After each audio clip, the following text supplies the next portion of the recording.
In the beginning, let's go to Training Hub and go to Through Passes. Thanks to this training, you can learn how to perform through passes. To perform the through pass, you have to press triangle button.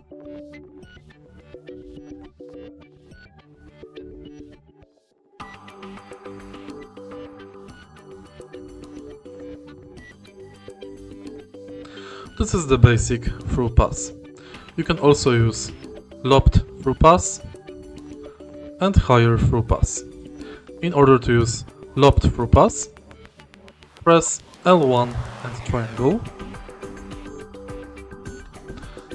And to use higher through pass, press triangle twice.